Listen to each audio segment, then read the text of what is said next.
Hi, everybody. I'm Karen Hartglass. You are listening to It's All About Food. We have a really great show for you today, and I'm very excited to bring on a very special guest.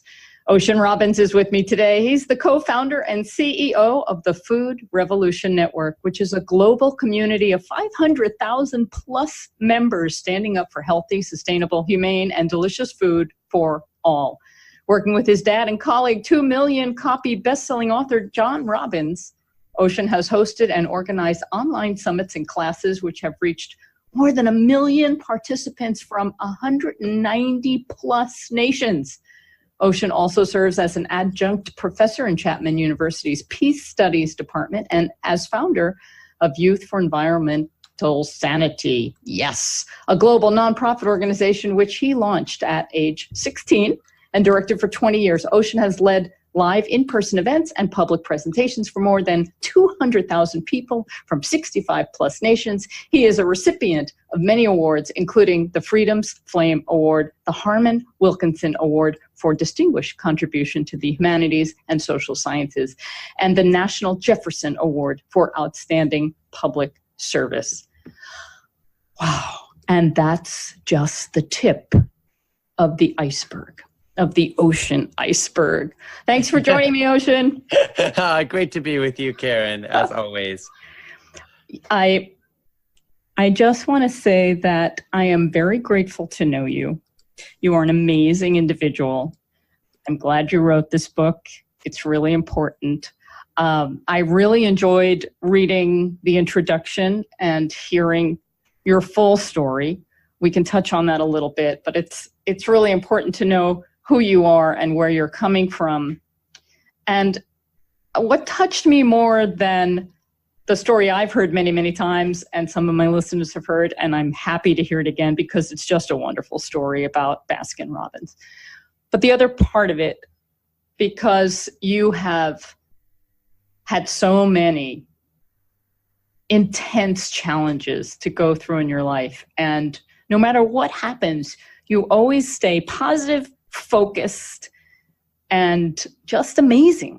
So here you are, Ocean Robbins, the author of the new book, 31-Day Food Revolution.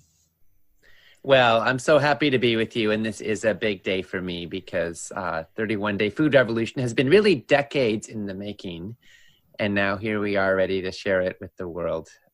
Today's the official launch day, February 5th. And Woo! Woo! Yes, that just thrills me.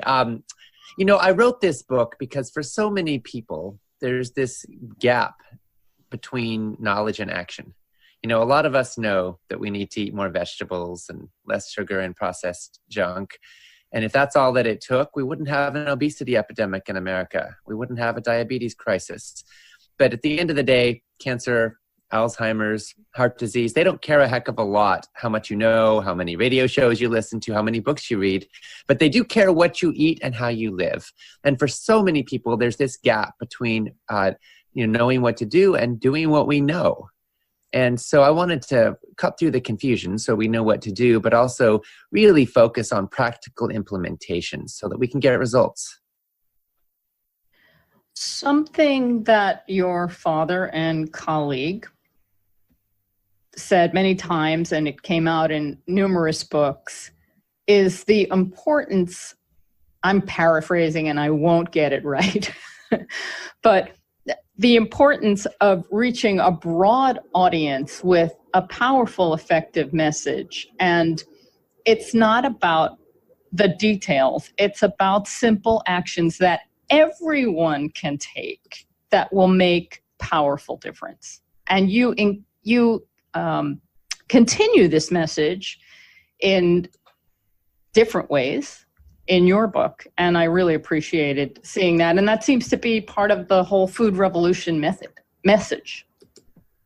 Absolutely. And I'm interested in how we can make the biggest difference for the most people possible. So one of the things that I set out to do with 31-Day Food Revolution is to really make it accessible to everybody. So whether you're, a fairly mainstream eater who's trying to, go out to fast food less and cook at home more, or whether you consider yourself, a black belt who's, trying to figure out which form of heirloom, kale is the best from the farmer's market.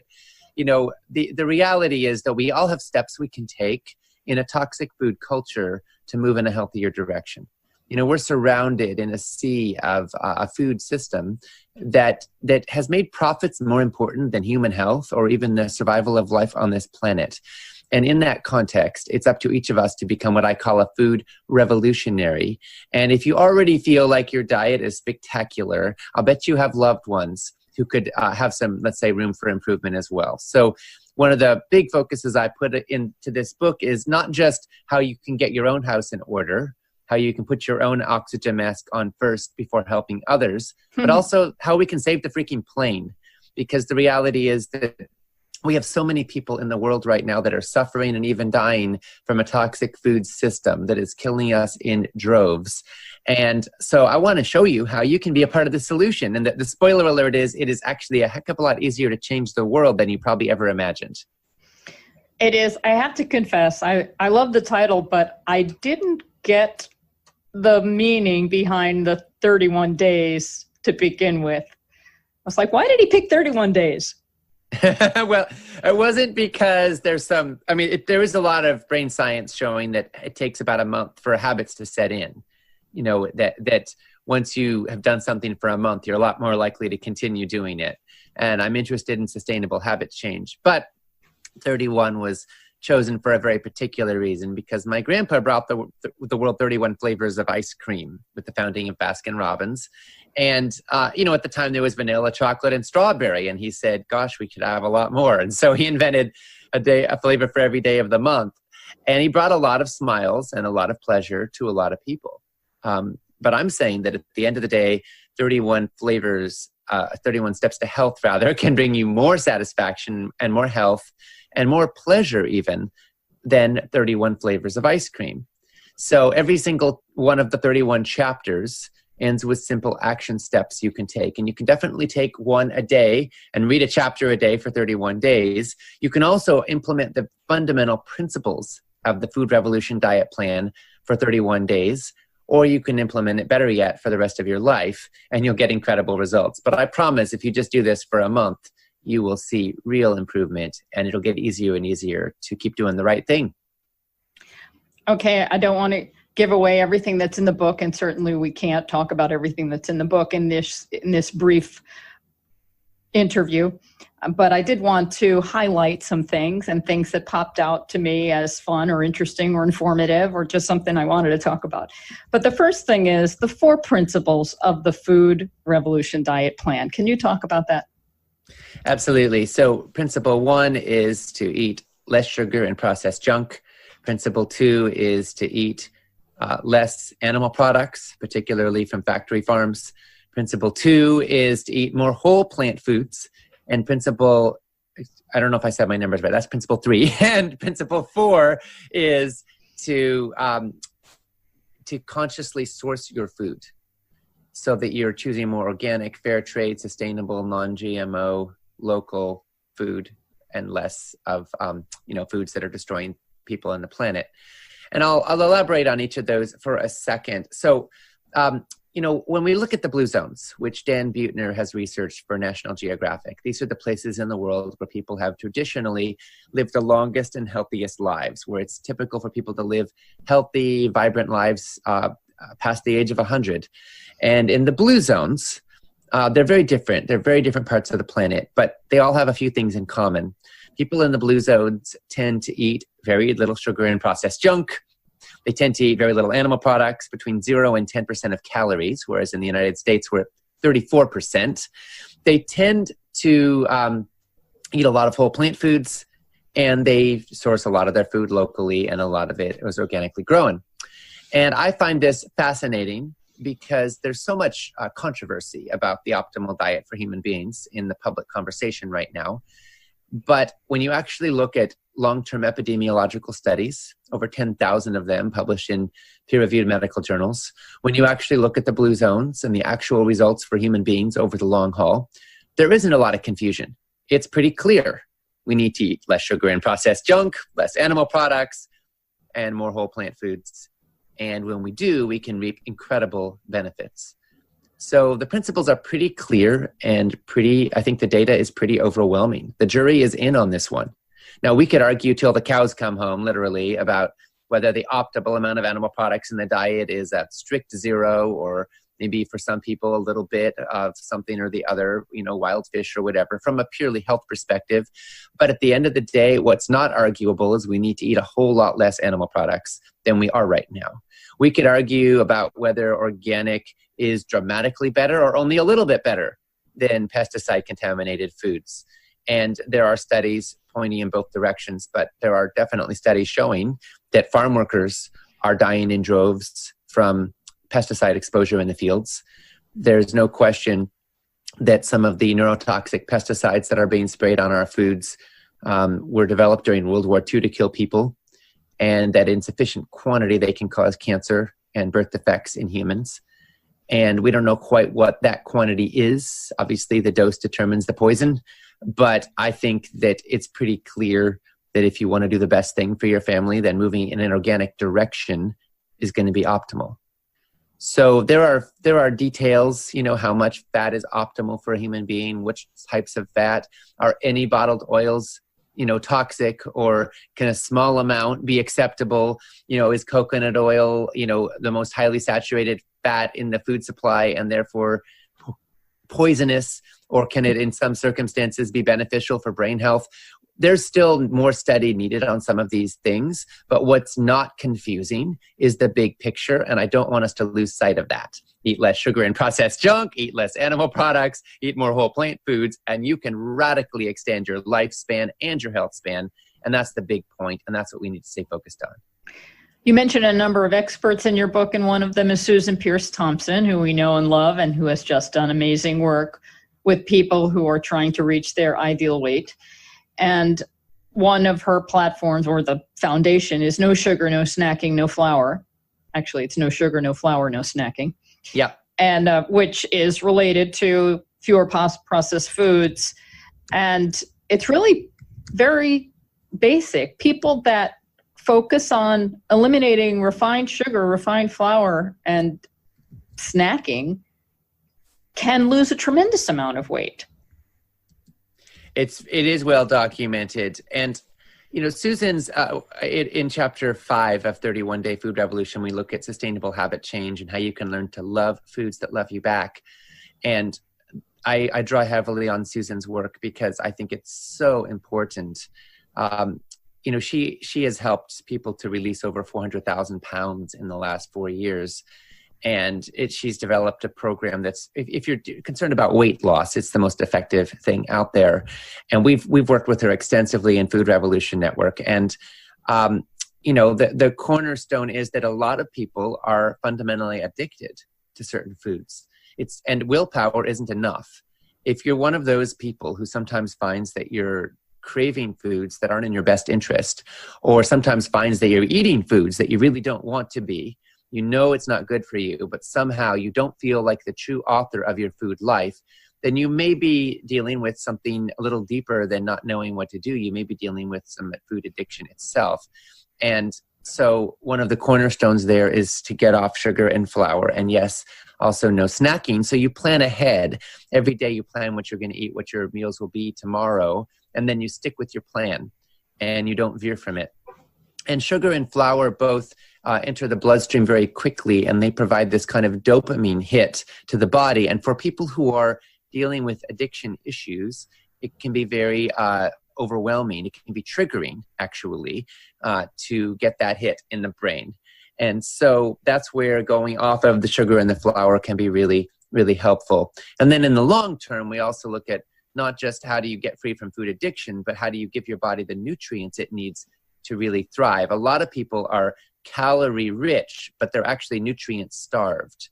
And that can also lead to cravings for food because your body is freaking confused. It's getting plenty of calories, but it's not getting some of the critical nutrients that it needs. When you saturate your body with the really healthy nutrients, when you eat lots and lots of vegetables and whole grains and legumes and fresh fruits, when you really give your body what it needs, then in many cases, your cravings for other kinds of food will start to go down. The wonderful news here too is that you have a microbiome. It's kind of like the new tofu. Everyone's talking about it, right? You've got a microbiome, the digestive tract and the bacteria in your gut, and they do an amazing job. They're actually like a second brain to you, and they produce neurotransmitters that give your brain pleasure and peace and ease, and they digest your food. And we need to feed our microbiome in a good way, because if you feed the bad guys, then you're going to feed the type of bacteria that love sugar and processed junk. If you feed the good guys, you're going to feed the type of bacteria that love fiber and whole plant foods. And then they will create cravings too. If you've ever felt hunger in your stomach for something specific, it might actually be that it's the bacteria in there that are telling you they want it. And so I'm interested in how you can feed the good guys by getting your body on the right track. And the wonderful news is that the farther you get down the path of healthy eating, the easier it gets, because you start to cultivate a bacterial milieu in your digestive tract that will love the good foods. And they'll start telling you to crave the good foods too.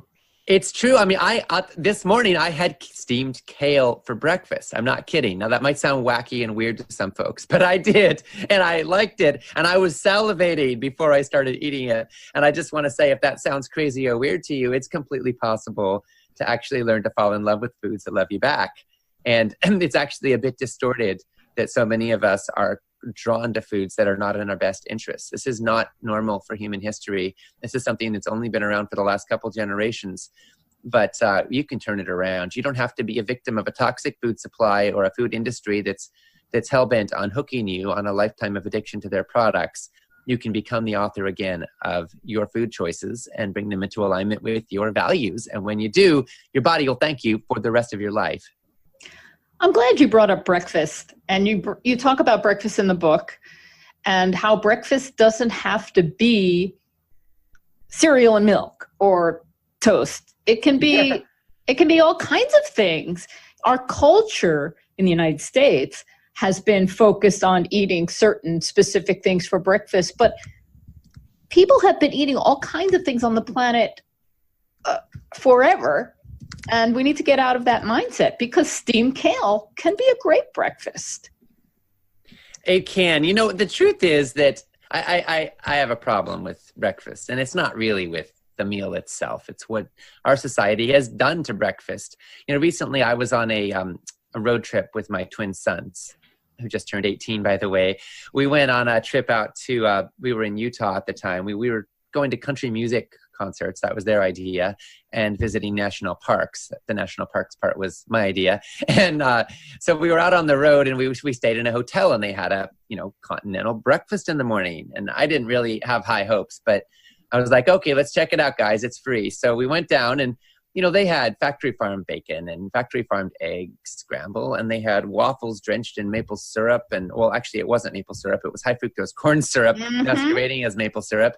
And then they had, with eggs and milk, and they had some cereal with, refined white flour and sugar added. And then you could have that with some milk. And it was just, I was looking at this and I was thinking, this is bizarre.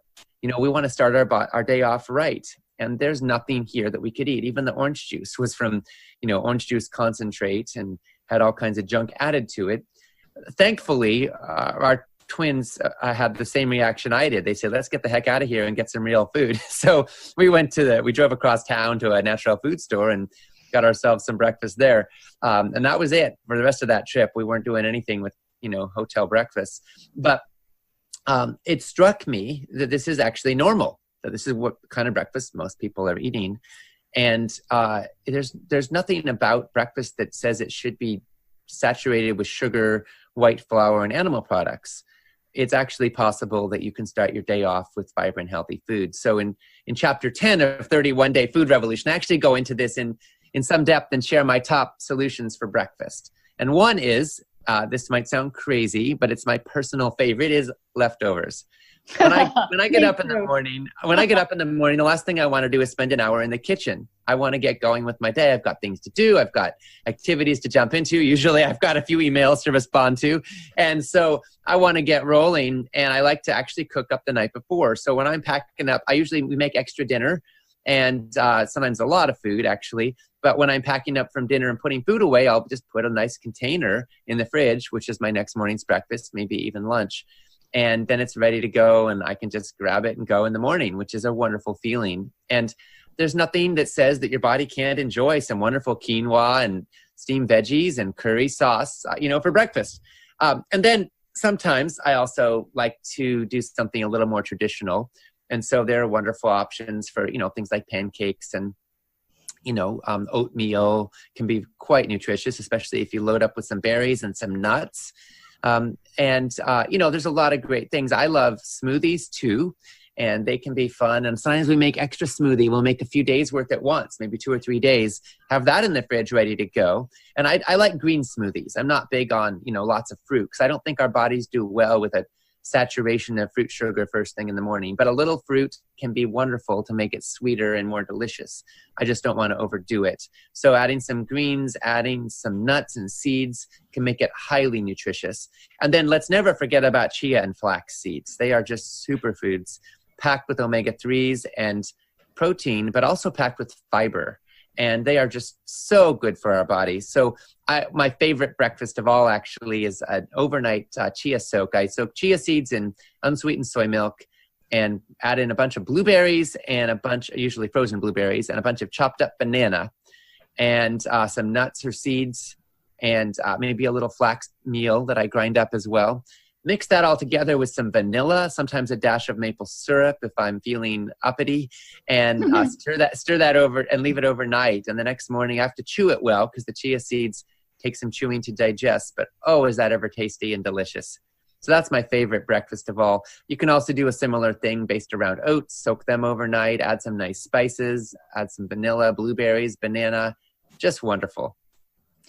I have a favorite breakfast. It's, I call it breakfast black beans, and I put cocoa powder in my black beans, and then maybe some dried fruit just to balance out the bitterness. But, oh, it's so good. Excellent. And since I brought up beans, can we talk about beans? Sure. You mentioned beans in the book, and there's been a lot of pushback about beans, but the evidence is overwhelming about what an important food. I'll call them legumes. Legumes there are like some 45,000 of them, and they're just amazing. Well, they really are. And, they've gotten a bit of a bad rap because some people think of them as for poor people. I don't think the fact that they're affordable should cause us to think less of them. I think it should cause us to think more of them, because legumes worldwide provide about a third of the world's protein for humanity. They're an incredible source of nutrition. They also provide a great amount of the world's fiber. They are rich in protein and fiber, and they're in the blue zones, which Dan Buettner studied, as I mentioned earlier, for National Geographic.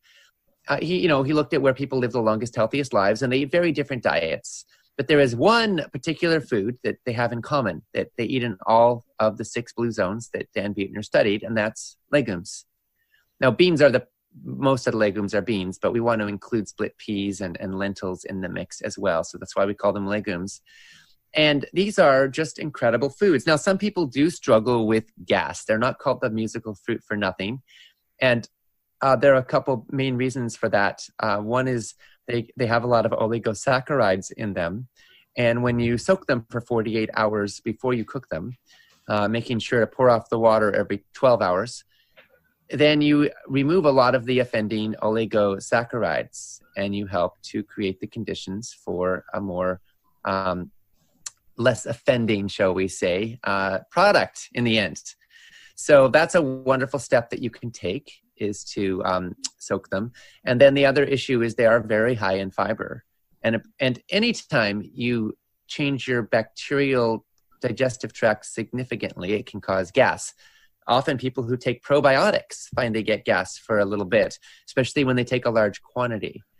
And similarly, legumes can actually change the dynamic. So quite a few people have gas early on when they start consuming legumes if they haven't been for a while, and then it slowly goes down. And you may want to start with small-ish quantities if you find that's a problem for you. And you also want to make sure they're properly cooked. We use a pressure cooker with our legumes, even after soaking them for 48 hours. And so they're really soft. If they're a little bit crunchy, that can be a problem. And there are lectins in there that, I think the lectin hype has been way overblown, but there are some lectins that are not optimal for human health, especially with kidney beans. And so if you, cook them well, especially in a pressure cooker, then you clear all that out and you're left with a product that's, for most people, pretty darn healthy. Now, still listen to your own body, because you're the only expert on you. Out of 7+ billion people on the planet, you're the only you there is. And doesn't matter really whether studies have shown that certain foods are helpful for most people most of the time. That doesn't mean they're healthy for you all the time. So listen to your body, see what you learn, see what works for you. Legumes are something that doesn't work for everybody, but they work for most people, especially when you do it right. One of the problems today with people who are on the standard American diet or something like it, where they're eating a diet rich in refined foods and refined sugar, boxed foods, packaged foods, processed foods, junk food, fast food, all that stuff with all the artificial flavors and colorings and pesticide residues and all that stuff, is that the individual microbiome changes in response to that. And for those that recognize that they need to change their diet and go on the 31-day food revolution, for some of those people, it's really hard because their bacteria really aren't ready. Yeah. And even eating beans and whole grains, they're just so uncomfortable. Right, totally. So we know that. We hear that from you. Yes, absolutely. It's true. And, I'm really interested in helping everybody to make progress towards their goals. I look a lot at what I call food integrity. In martial arts, there's this concept of being centered. When you're centered, then you can absorb, for example, a push without falling over. And when you're not centered, even a little tap can knock you over. And my view is that when it comes to food, when we align our food choices with our values, our life takes on an integrity and a center and a potency that doesn't just affect cellular health and cardiovascular health and brain health. It doesn't just affect your body at a cellular level. It also affects your consciousness, your sense of congruency, your sense of power in life. And so my interest is in helping you to clarify, what are your values? What do you love? What lights you up? What does integrity mean to you? And how can you make congruency between your everyday choices and those values? Because when you do, you'll have more strength, you'll have more aliveness, you'll have more pleasure, you'll have more joy, and you'll be a force to be reckoned with in the world. There's something that's bugging me a lot lately, and that's rancid food. Yeah. And there's rancid food all over the place. And one of the things is people don't even know what rancid food tastes like. And they eat it and think it's okay. Yeah. And it's not. Yep. You talk a little bit about some of the foods that are rancid that we should avoid in the 31-day food revolution. Sure. Well, rancid can be, there's a lot of, even flax seeds, especially when they're ground, can go rancid. And it tends to be the foods that have some oil in them that go rancid the soonest, whether it's nuts and seeds or, even grains can go rancid. But, grains, when they're whole grains, they last pretty well. And but some things, you better keeping them in the freezer or the fridge. But nuts and seeds and things that have fat particularly, you kind of want to think of them as slightly perishable and keep them moving. And once they're ground up, they become a lot more perishable. And, rancidity tends to have a bit of an odor to it. So smell your foods. And if they've been sitting in the cupboard for a while and they smell a little off, then I don't care if they're listed as one of the healthiest foods on the planet. It's probably not healthy to eat. So keep things moving and keep planning ahead. And one of my favorite actions you can take is to actually clean out your fridge and your cupboards and your spice drawer so that you are able to own what you've got and know what you've got and make use of it. the average American wastes over $2,000 every year in food that just literally goes bad. We just waste it. And you can do a lot to clean that up when you keep on top of your food storage world and when you plan ahead. A lot of people do most of their shopping by impulse. We may go to the store with a list, but we end up buying all kinds of things that we weren't planning on. And statistically, those foods tend to be the least healthy ones. So when you plan ahead and shop from a list and only get what you actually need, you're much more likely to eat what you actually get. And that can be really beneficial for your budget as well as for your health. Eating well does not have to break the bank. There's lots of smart ways to do it. I eat primarily organic, and I just shift my priorities. There are plenty of things that I don't have, but my priority is healthy food. Yes, absolutely. So when people, certainly food is a place to invest. And, when you spend a little more on the right foods, you can absolutely spend a lot less on, medical treatment and feeling like crap. I mean, last time I checked, cancer was pretty expensive. Heart disease was pretty expensive, and feeling like crap and not being in a peak mental state was really expensive too. And the reality is we can save a lot of money in the long run by not eating foods that make us sick.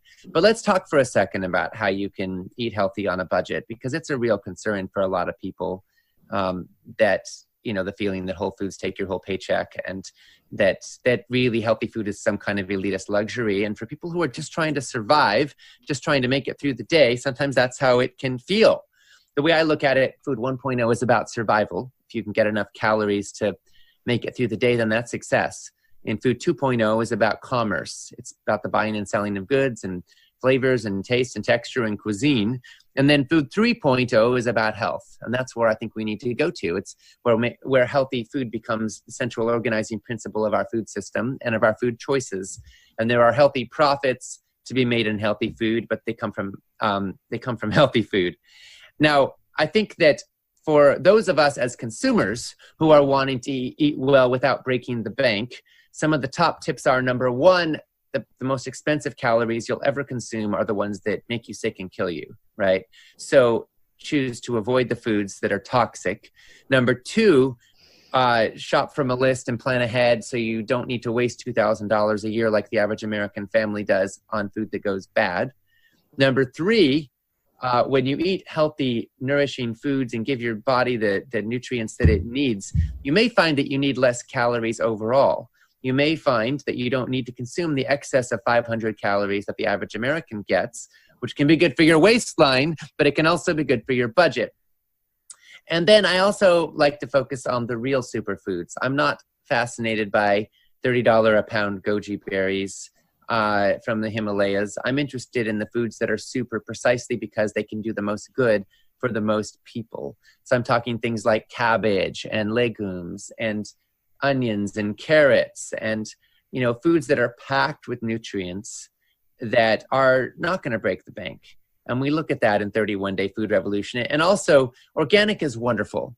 But if you can't afford organically grown foods, don't let that stop you from eating produce and, all the vegetables and all the wonderful foods that are best for you. So we also look at what Environmental Working Group has researched as the clean 15 least pesticide contaminated foods, and also the dirty dozen most pesticide contaminated foods. If you don't want to take the whole chart with you into a store, here's the super highlight, is that the least pesticide contaminated foods are the ones that have a peel that you take off, whether it's avocado or watermelon or even mango or papaya, whether it's, all of the ones that have some kind of a shell that you don't eat. Those ones, if you're not going to go organic, those are the places where you can save the most without getting your pesticide exposure. And so, it's really good to put that stuff into practice. And then the most dirty dozen actually tend to be some of the berries, apples. These are foods that you really want to either get organic or wash well before you eat them, because they tend to have a lot of pesticide contamination.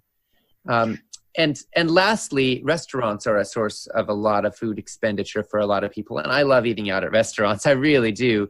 But I recognize it's a premium price I pay to have someone do all the cooking and cleaning for me. And a lot of times restaurants are having to cut corners in order to, make things work, and they don't have to show their ingredients to customers. And so a lot of times they'll cheat a little bit and use ingredients that you or I probably would never put in our own kitchens, even some of the healthier restaurants. So I say that, let it be a treat. Enjoy it when you're traveling or when you want to have a date night or something, but don't make it your mainstay if you're interested in optimal health or in saving money. The last thing I wanted to talk about is autism and your twin boys. I can't believe they're 18. I can't believe how tall they are. Right? Me either. They're 6'1". I can't believe it. On vegetables primarily, right? Yeah. Anyway, can you talk about some of the lessons that you've learned with your experience with your children and autism? Absolutely. So our twins were born 9 weeks prematurely in 2001. And, we'll never know most likely why exactly. There are all kinds of factors that can go into that. Of course, twins are more likely to be born prematurely anyway. But there are all kinds of different dynamics going on here. There are studies showing now that multiple generations back, toxin exposure can show up decades later in the gene pool. And so my wife's mom, when my wife was in her mom's womb, was her mom was eating fish from Lake Michigan, and we now know that women who ate fish from Lake Michigan in the 1970s. That their offspring and their offspring's offspring were more likely to have certain birth defects and various challenges. So whatever the cause may be, our kids were born super early. We didn't know if they would live or die. For 6 weeks, they were in intensive care. They did make it, thank goodness. They are miracles. And they're on the autism spectrum. And so we've been learning to live with that and work with them and support them in every way possible. And they are absolutely beautiful. They're compassionate, loving, wonderful young men. I just admire them so much, and I have so much fun with them. And it's been a tough journey along the way. And in their first 10 years, they never made eye contact with us. At least not with me. I never had the experience of looking into my son's eyes and just beaming and connecting. And then we discovered a program called Sunrise when they were about 10 years old, which focuses on building connection instead of trying to change behavior through training them to behave differently. And you learn to enter their world and join them in it. And so our son River one day was chewing on Barbie feet, which was his passion at the time. He would spend hours just chewing on Barbie feet. And I see him doing that. And instead of trying to yank the Barbie out of his mouth and thinking, oh my God, how is my son ever going to have a dating life if he chews on Barbie feet, or wondering what pesticides or what toxins might be leaching out of the plastic into his body from the plastic that was made in China, I pick up another Barbie, and sitting across the room from him, I just start chewing on her feet. And this amazing thing happened, which is that River looked at me. He left his isolated world, and he saw that I was joining him, and he looks at me, and this huge smile comes over his face. And I could almost hear him thinking, oh my God, there is intelligent life on this planet. So suddenly he and I are just beaming at each other across the room, chewing on Barbie feet. And then it felt like an eternity, and I was just in bliss. I was like in connection with my son for the first time. Then he gestures for me to come closer. It turns out his Barbie has 2 feet. He was inviting me to come chew on the other foot of his Barbie. So then I come over and I do just that. And now we are beaming in each other's eyes from, 3 inches apart, chewing on Barbie feet. And I was the happiest dad in the world. And this has been repeated multiple times since. And in 31 Day Food Revolution, I share this story. And then I say, what does this have to do with the food revolution? Well, actually quite a bit, because I don't know if you've noticed that not everybody eats quite the way you might want them to, or lives quite the way you might want them to. And sometimes people make choices that seem odd to us or disturbing to us. And if you ever have felt that experience in your life, I want to invite you to remember the words of Dr. Martin Luther King, who said, "You have no moral authority with those who can feel your underlying contempt." When we judge people, when we pathologize people, we lose moral standing in that relationship. And so I've been learning, and I keep learning, to truly love my children unconditionally, just because. Not because of, the things they do or don't do, but because of who they are. And I think everyone deserves that. So they've taught me so much about unconditional love. And I want to bring that hopefully to my readers, hopefully to my mission, hopefully to our world. Because River and Bodhi have taught me, amazing lessons, and they're doing well. They're incredibly loving, generous, caring, bright young men. And they still have their challenges, with autism. And they also have a fundamental sense, I think, of love in their hearts and lives. And I'm grateful to have played some part in that. Well, that's a beautiful place to bring this to a close. I like to say on this show that we tune in love. And it really is. Love is the only answer. And especially unconditional love. It is. And then we want to put that love into action, and we want to learn to love foods that love us back. And we wanted to learn to love our precious bodies, and we want to learn to love our planet and all of humanity. And, the reality is that I think love is where it's at, so to speak. And I want to help you bring love into your relationship with food. And that's really at the core of why I wrote 31 Day Food Revolution. So I just want to again say that I am celebrating that today is the day it is finally available for the world. So grab your copy from your local bookstore, hopefully an independent. You can also, of course, get it online or go to 31dayfoodrevolution.com. Again, that's 31dayfoodrevolution.com.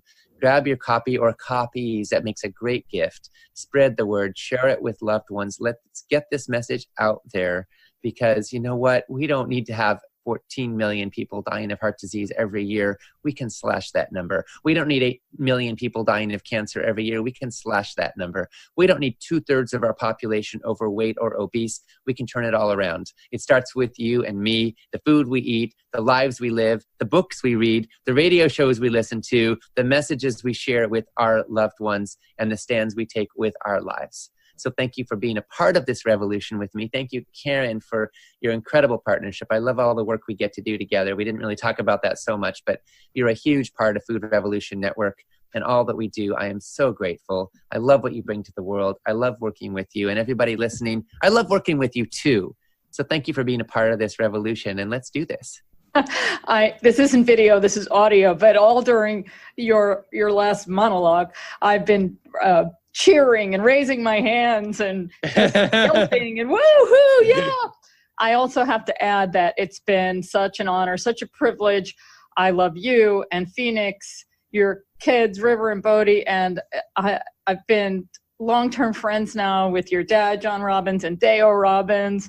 They've been so good to me. You all have been very good to me, and I just love seeing how you've all grown. And it's just been a beautiful experience. And the Food Revolution Network, we've needed it for so long, and I'm glad that it's doing so well. Whew. Yes. Okay. Me too. Thank you for joining me today on It's All About Food. I will see you very soon. Yes, thank you. Okay. That was Ocean Robbins, everybody. Woo-hoo! We did not mention that in this wonderful book, The 31-Day Food Revolution, there are many delicious recipes at the end of the book, and some of them are from myself and my partner, Gary DiMattei. Also, if you're in the New York metro area, just in a couple of days, Thursday, February 7th, Ocean Robbins will be in New York City at the Rose Modern. This is the Ocean Robbins book release celebration. You can register, get a ticket on Eventbrite. If you need a link for that, email me at info@realmeals.org and I will send you a link. And it would be great to see you there. This is Ocean's book launch event. It has been an incredibly busy week for me. Now, do I say that all the time? I apologize if I do. But it's been like extra, super busy. And it makes getting ready for this program an extra special challenge that I always am ready for. So in about a week, I will be flying back out to California. As you may know, my partner Gary and I, we spend a lot of time on both coasts. We direct some theater on the West Coast. And Gary's actually out there now. He's been out there for about 6 weeks directing A Midsummer Night's Dream by William Shakespeare with the group that we always work with, Playful People Productions. And I will be going out there and joining him very soon. And then, towards the end of our stay there, we will do a Swingin' Gourmets event.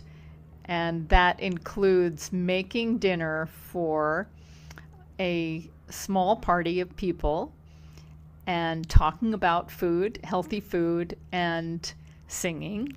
And if this sounds fun to you, and if you would be interested in participating in an event like this, let me know. You can email me at info@realmeals.org. I'd be happy to give you more details. It's really fun. But meanwhile, I have a week left, and I've made myself an ambitious to-do list ever since Gary left. There are things that I'm doing in our apartment, renovating, painting, cleaning, repairing. It's crazy. All the while doing all the other things that I do. And it's been very, very challenging. I promise you I have no trouble sleeping. When I hit the pillow, I am out. Which is really nice, actually, to work so hard that when it's time to sleep, your body just is so ready. I don't know that I'll finish my to-do list, but I'm going to get very, very close.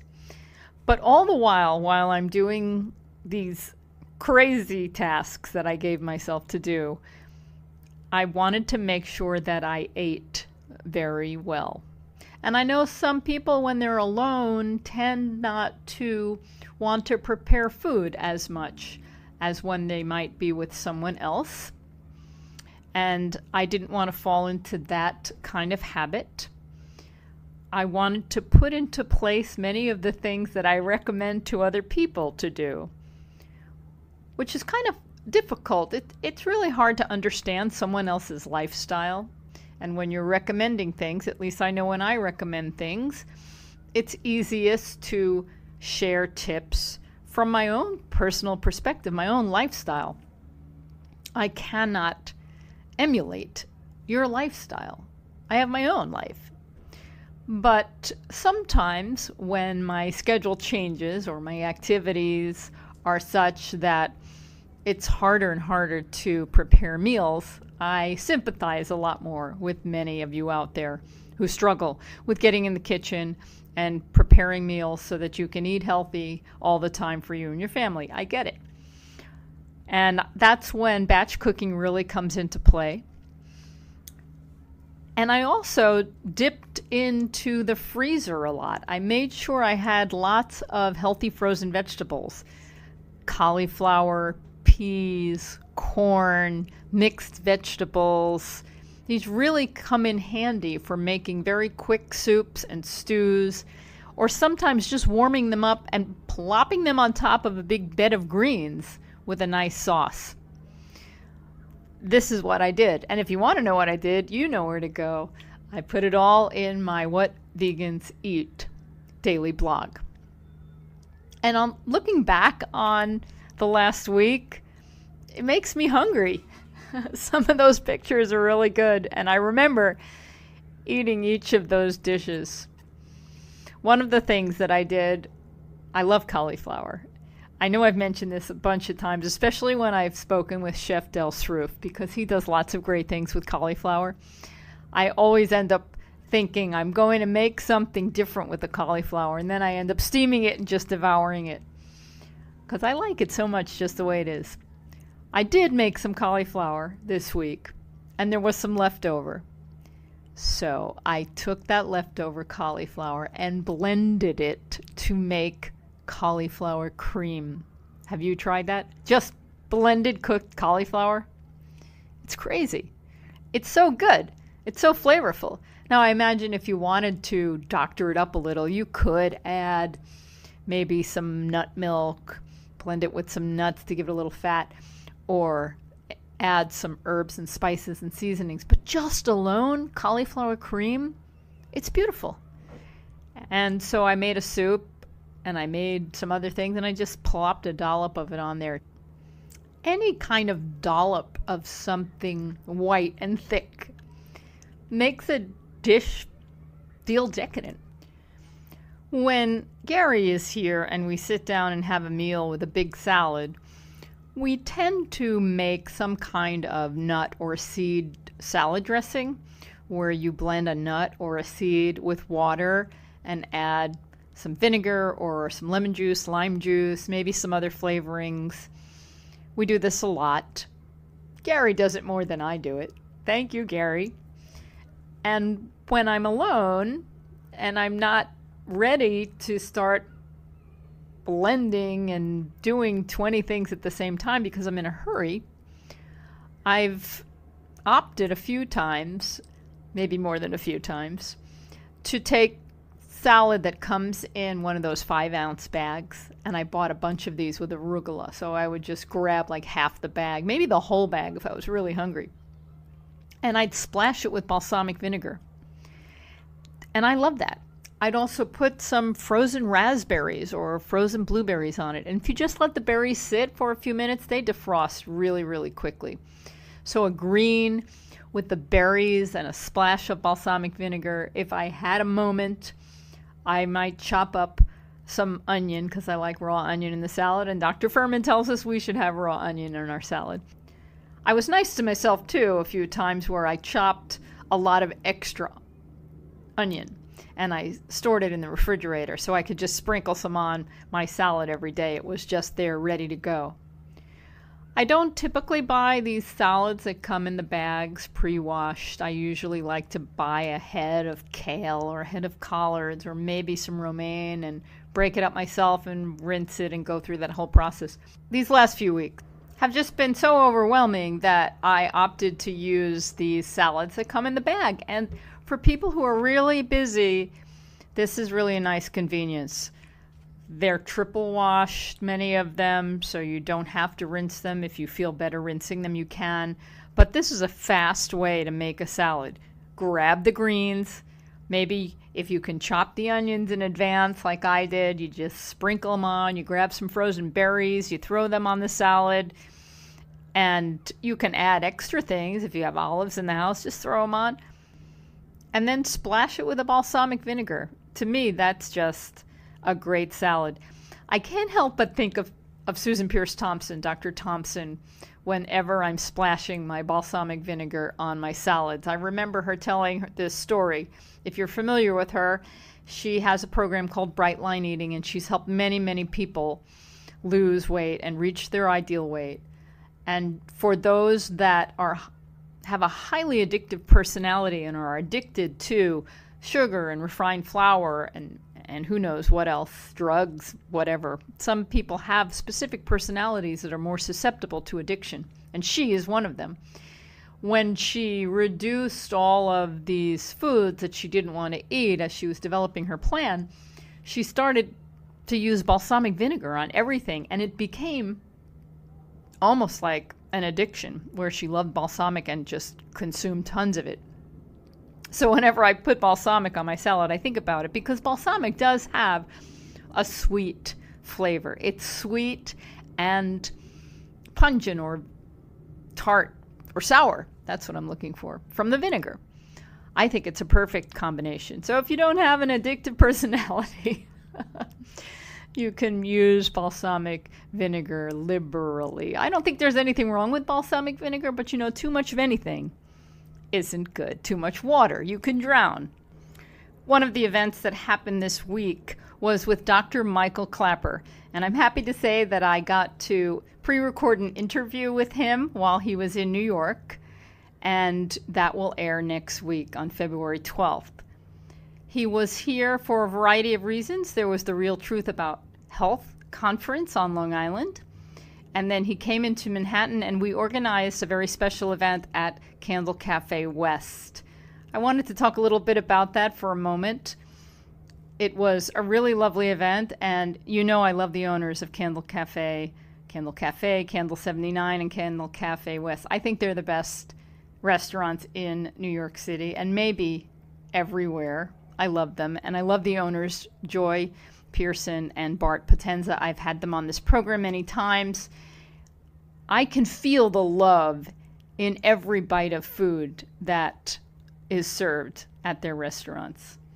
Joy tells me she tells everybody in the kitchen to add love to the food, and I believe that. This was a prix dinner event. It was not inexpensive, but they were very generous with the food. It was kind of nice, actually, to be at an event like this where you knew all the food was going to be good and you could share some of it. They had appetizers, 3 appetizers for everyone to share. And I met some really lovely people. Some of them were vegan, some of them weren't, but were moving towards more plants in their life, and they were really interested in finding out more information. And we had a lot of fun. We had nachos, some of the best nachos I've ever had, all vegan, of course. And a medse platter that had the traditional hummus and baba ganoush and things like that. And then some crystal rolls, which was mostly raw vegetables in a rice paper.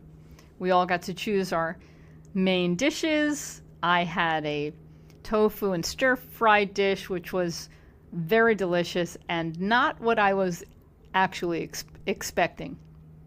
It was not your classic stir-fry. It was really, really good. I like stir-fries, but the tofu was separate from all of the sautéed vegetables. And then again, they let us share desserts. And I think this was brilliant because they offered 3 desserts. And how often have you been out to a restaurant and you want to try all the desserts? Or everyone in your party orders something and then you share them. So we got to do that. What was especially nice is the desserts were not very sweet. And almost anywhere you go, desserts, in my opinion, are too sweet because that's what America likes, sugar and refined flour. These desserts were not that. They were very, very good. I don't know if you're familiar with Dr. Michael Klaper, but he's been around for a very long time, and he was one of the first vegan doctors to start talking about reversing heart disease and diabetes. I remember he put out videos back in the 80s. Does anybody remember videos that we put in VCR machines? Yeah, he was making them back then. And he's a very wonderful, very kind, compassionate, and intelligent man. So I hope you tune in next week for my interview with Dr. Michael Klaper. I'm Karen Hartglass. You've been listening to It's All About Food. Don't forget Ocean Robbins' event on February 7th. I hope you pick up his book, The 31-Day Food Revolution. You can always email me at info@realmeals.org. Visit me at responsibleeatingandliving.com for lots of wonderful, luscious recipes and my daily blog and archives to this program. It's all about food. Have a delicious week, everybody.